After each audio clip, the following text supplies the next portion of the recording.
which is, and I think you touched on this a little bit, Andy, that do you think that there's with the sort of creative mind, do you think that we're a sort of industry that suffers more from mental health? Do you think there's a correlation there? I think it's, I think it's our job to think a lot because we are thoughtful about the world, and creativity goes hand in hand with many ideas, many possibilities, many solutions. Therefore, I think if we think a lot, we have a tendency to overthink, and that's when we can get into anxiety or negative thought spirals and have to be able to lift ourselves out. So I think that's why I think we're prone to it. Yeah. Anybody else have any thoughts on that? I do. You might have to throw it at me. Oh, I've got a mic actually, I think. If you don't mind me sharing this, there's an amazing researcher, a doctor called Gabor Mate, and some of you might know him. If you're not a reader, I'm not a reader, but if you're not a reader, he did a podcast with Russell Brand, Under the Skin, which I also would recommend. Anyway, Gabor Mate talks, his specialism is with addiction, and his research around the people that suffer most with addiction and the kind of, I suppose, major issues, 99% of them are creative thinkers. And so I think we might believe it because it's our own experience, but the research does also say that. And I just think it's probably because we can imagine things more easily maybe than someone who's a very logical thinker, and therefore we can see issues and problems. Could I just tell a story? So one of my sons is in the room. I'm not going to point him out. But when he was small, I had no idea I was going to say this, and he's probably going to kill me. But when he was very small, he didn't enjoy being in the playground. He didn't like it. He didn't like climbing up the climbing frame like all the other kids. And I remember saying to my mother, "Oh, I'm a bit worried. I'm a bit worried about I'm not going to say his name. I'm a bit worried about him because he doesn't do what other kind of kids are doing." And she just said, "Well, it's because he has a very high imagination and he can see the potential that he could fall off. Whereas other people who haven't got that imagination might not see what's going to come to them, if you know what I mean." So I think for those of us who do have imaginations, it can definitely be an issue. Thank you. Anybody Sorry. else? Any thoughts on that? No?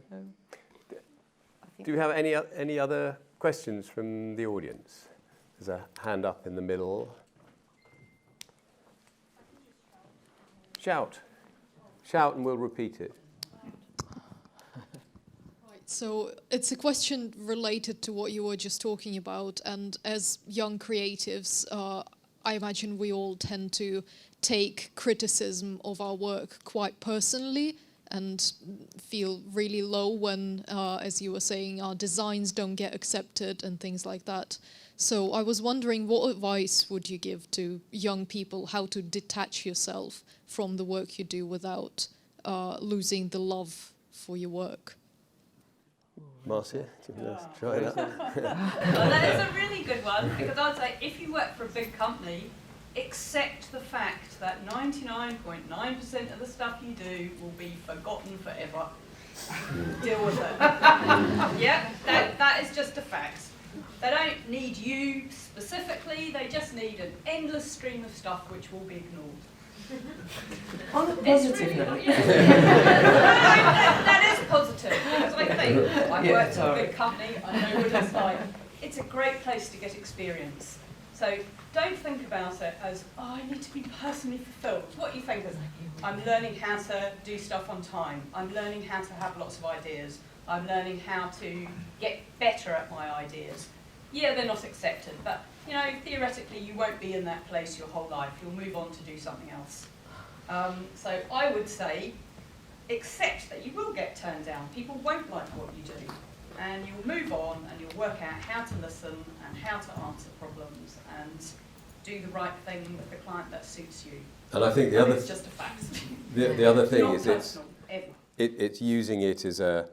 I mean, I think as Brits, we're not very good at making mistakes. We don't want to make mistakes, and we're quite scared. And in the US, people are much more open to making mistakes. And I think where in a creative studio, you've just got to say, look, okay, I've learnt from this. You've got to keep learning. You've got to learn from all those knockbacks and treat them as I've learnt that now, I can move on. Can I add something as well? I think I'd also add that I'd also see it as an opportunity to be inquisitive and learn as well.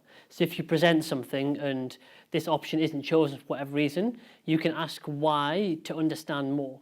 So behind every decision, there might be commercial, financial reasons. There might be, within design and art, there's people's general opinions that I love that and I can't articulate why. But sometimes there might be a really good reason why.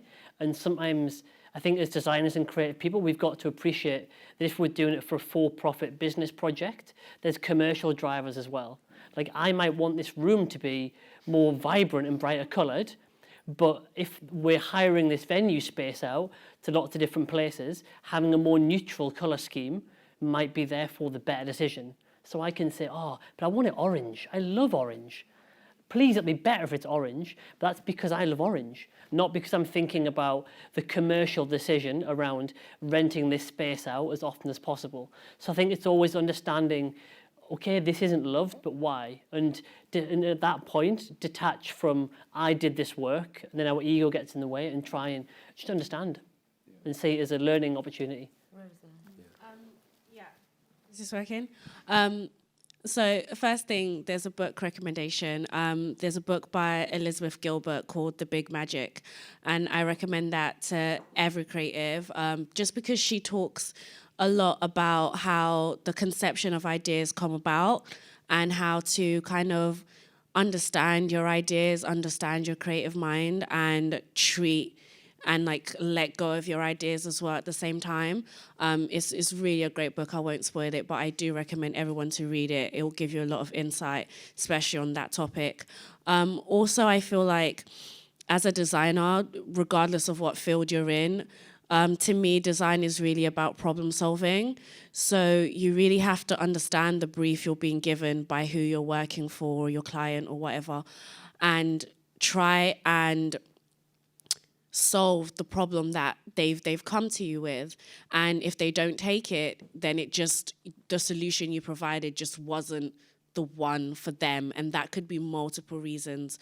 But as well, I wouldn't say detach yourself from your work, because passion is what drives most creatives. So don't detach yourself from your work, but detach yourself from the opinions of other people on your work. If you create something and someone doesn't like it, someone doesn't agree with it, you wanted it to be orange and they said, no, it has to be green, neither of you are wrong, but there's certain reasons why certain things have to be a certain way.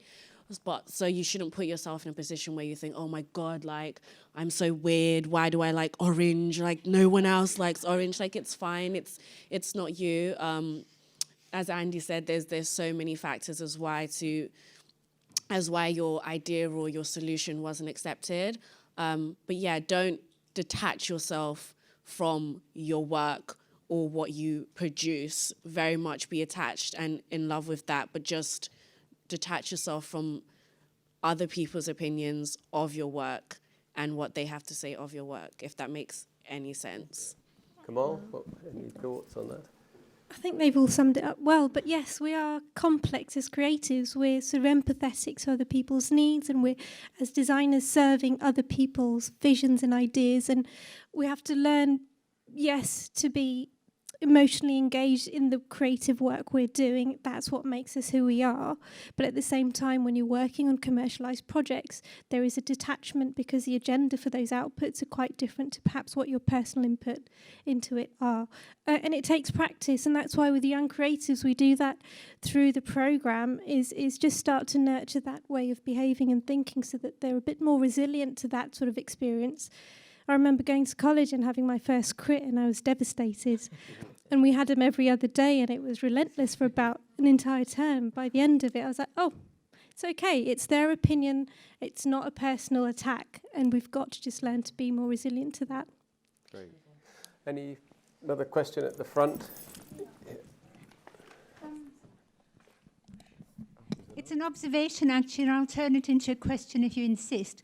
But it's really a sense that listening to the narrative that I've been hearing for the last 15 minutes or so in the panel, it seems to me there's something very self-referential about the people in this room, self-identifying as the creatives, the part of the population with imagination. And I think we're doing a disservice in separating ourselves out from people in other professions, other sectors like law, like construction, like medicine, like accounting, all sorts of other walks of life where people do deploy creativity and imagination. And it seems to me that the unique benefit that the people here who call themselves creatives enjoy is that we work in a less regulated sector, that there are fewer codes of practice that we have to follow or else. But I think that it is unfair to ourselves and unfair to everyone else to think that we have a unique grip on creativity and imaginative effort. So if it needs to be a question, does anyone have a different view? Wow. Probably we all got views. I have quite a strong opinion about that, because we do, you know, we are all sat here, I think pretty much all of us. I don't know enough about your particular background, but we are calling ourselves creatives. But human beings are creative, right? It's absolutely, if you've ever had an idea, and I did a TEDx a while ago, and we played this game on stage because we were asked to come to Guernsey, where Lottie was from, and get that community to think about how they could be creative. And so we were on stage, and we asked, and we could do it right now. Okay, I don't know if you're all creative, you might not be, but has everyone in the room ever had an idea? Put your hand up if you've ever had an idea about anything. Well, then you're creative. So you're absolutely right, and your observation is right. We're probably acting like we're somehow different. I feel like I was labelled a creative because at school I was labelled stupid because I couldn't read and write. And so I've owned that badge, and I'm proud of that badge. And I actually think society doesn't put enough emphasis on creativity. And I think that lawyers and solicitors and accountants and everyone should be allowed to be creative as much as they can. I'm especially keen on creative accountants, actually, personally. So you're absolutely right. I haven't got a different opinion, but your observation is also correct. So thank you so much for sharing that. Can I say something? Yes. I think. Oh yeah, do I need that? Yeah. Is that working? Yeah. Okay. I think that I was very careful to say I think of myself as a crafts person. And yeah, everyone is creative. But I would say I think we should have moved past that question a long time ago. It's a bit like going, what is art? It's a good question. I'm not being rude about it, except that, of course, everyone's creative. But the whole point is, once you've said, yeah, everyone's creative, then you need to go to the specialist bit, which is, what gives you or us or anyone here the skills and the experience to do something good with that? So I don't doubt that a lawyer is a creative, intelligent person, or a park keeper or a gardener, but they don't have the skills I have to make it a visual printed thing, in the same way I don't have their skills in horticulture or understanding the law. And I think you have to understand that there are basic skills that you need in your profession. So we use the word creative because we all do slightly different things.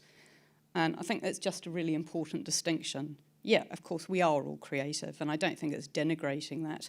But beyond that, there's specialisms, and that's what actually makes things happen. It's not the general idea. It's the specifics of your particular chosen profession. Does that, yeah? Okay, thanks. I can add one more. And for me, I think there's a distinction of, so the reason we called our company Creators Club is because we want to work with the people that invent and found and start things. Whether you're a logically minded person who's invented a tech app, or you're an artist writing songs about tragedy and feelings and emotions. For me, it's the people that are inventing things and creating things. And for me, as someone is one of those people and a creative person who writes poetry and that sort of thing, I value so much of people around me who can put constraints on my ideas. and my accountants who helped me make the numbers work. And I had a plumber a few years ago, and I was like, oh, how do you enjoy your plumbing? And he was like, I love being a plumber, but I enjoyed my previous job more. And I was like, what was that? And he said, I taught gymnastics to young children with disabilities, but my company was closed because I made a mistake with my accounting. And now I'm a plumber. So for me, as a creator and a creative person, I'm like, I want all creative people not just to understand accounting and finance, but have the support as well. But for people that create art, prints, whatever we are inventing, that for me is what we are creating for a living. Not that when we go home in the evening, we're not creative cooks or dancers. That's different. But for me, it's about the creators who are inventing the world we live in. That's my view. Don't know if that helps. But good question. Okay. Does anybody else want to say anything on that? Any more questions? One right at the back. And we'll come to you. What are your strategies for creative flow? Like if a person's a creative and you're kind of having a block or things aren't emerging the way you want them to emerge, what's your strategies? Do something different. Oh, we go around the room. That's an amazing question, and it's something that I think about all the time. And I've recently come to a realization for myself, so I hope this can help you as well. But for me, I found that whenever I've been in a state, first of all, I think that, you know, having a creative block is kind of one of those things where it's not really real, but we kind of like put it on ourselves and we make it real. And whenever that I've noticed myself being in this environment where it's like I can't come up with anything and I can't create anything, it's only because I'm just taking it far too serious. Because as a creative person, it's true, because as a creative person or just as a human being, you know, ideas come to you every day. You know, suggestions and thoughts and inspiration is all around you, and it's there every single day. And the only time where you can't access it is when you put all these restraints around yourself and you begin to take it too seriously. You get this idea and you go, no, I can't do that. You get this idea, you go, no, I can't do that. And then you're like, oh, I can't think of anything. But it's like, no, you're thinking of things, you're just also dismissing it because you're taking yourself a bit too seriously. You're telling yourself all these do's and don'ts, and you've confined yourself in a box. So the advice that I would give is that if you find yourself in a situation where you think, okay, I'm not coming up with anything new, I'm not making anything great, it's just take a step back and start to treat it like a hobby again. Find the kid inside of yourself. That sounds like so cliche, but find the kid inside of yourself, and whatever you're doing, try to look at it from a point of view where it's like, okay, how would I approach this if this wasn't paying my bills? Like, how would I approach this if this wasn't for a big company? Like, if this was just a project I was doing, what would I do? And you might find a breakthrough in that, because you'll take away all the guidelines that you gave yourself that were stopping you from like being free and thinking outside the box, which is what creativity is about. So if you're looking for creative flow, if you want to increase your creative flow, you need to free yourself from guidelines, free yourself from restraints, free yourself from just all the things that are stopping you and trying to control you and confine you into creating a set product or outcome. Yeah. Great. Rosa, I think we're going to move on to our final question from this gentleman over here. Oh, is this? Oh, great. Yeah, it kind of follows on from that, actually, and also from Andy's point earlier. And I think it would be really helpful to hear from the panel about a little bit more about this distinction between what you just called doing it as a hobby and the process of value creation, which is what professional creatives are engaged in. Because it really I think that's a really important question when it comes to mental health and well-being. The Arts Council's definition of what creativity is about illuminating our inner lives and enriching our emotional world. And that's obviously deeply connected to mental health, because it's about how we, stepping outside ourselves, seeing ourselves in an objective sense, and then using that information to kind of build relationships with others and build stronger society. I'm really not clear what that has to do with like making a living as a creative. And maybe sometimes those are in tension, I think, those things. So I just wondered if you could kind of respond to that. Is there a specific question within it? It's really, it feels broad in a nice way, but is there something specific? Well, I guess if you're thinking about mental health and well-being, where should the priority lie? Should it be on the professional, the needs of the professional, or the broader idea that everybody's creative and has a kind of a fundamental right to develop their own creativity? Okay. I think that is it's a massive question, right? Sorry, it's the end of the day. Yeah, it's fine. It's fine. For me personally, and this is only my opinion, our society is broken. That's what I think. I think that we are running our society on a broken economic model that isn't working. We've lost our sense of community, and individualism is destroying our society, and worse still, killing our planet. So the answer is our society is a mess, right? So the bigger question is, how do we change society, right? So that's a massive question, and I can only, again, answer from my own personal opinion through what we've done with Creative Conscience. We change society by teaching, rewarding, encouraging great behaviour. And that's what we've done through our organisation, and that's what we've done in this room today, right? If we can shift our society to reward and accolade not the Kardashians, but the people who are doing great stuff in the world, then that will answer all our questions. If we move from that broken economic model to one which values people and planet first, then whatever we're doing in our jobs will be purpose-driven, and we know that purpose-driven organisations can make money and thrive. And so, for me, that's the answer. We shift the way our economics work, and we shift the way in which society works. Are you coming to the next few days of the conference?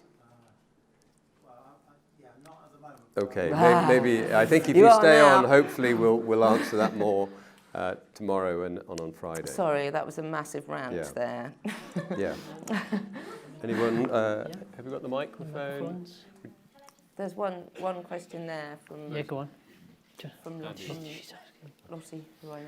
Yes. I'll wait. I just wanted to say, kind of in support of everything that you're talking about, things are shifting. So I am employed by the health service as a culture, arts and health manager. My office is in the urology department, obviously. So things are changing. You can go to your doctor and be prescribed an art class or a dance session or something like that. So we are starting slowly to disrupt. And it is about design, but it's about lots of things creatively. And we are chipping away at it. We're getting there.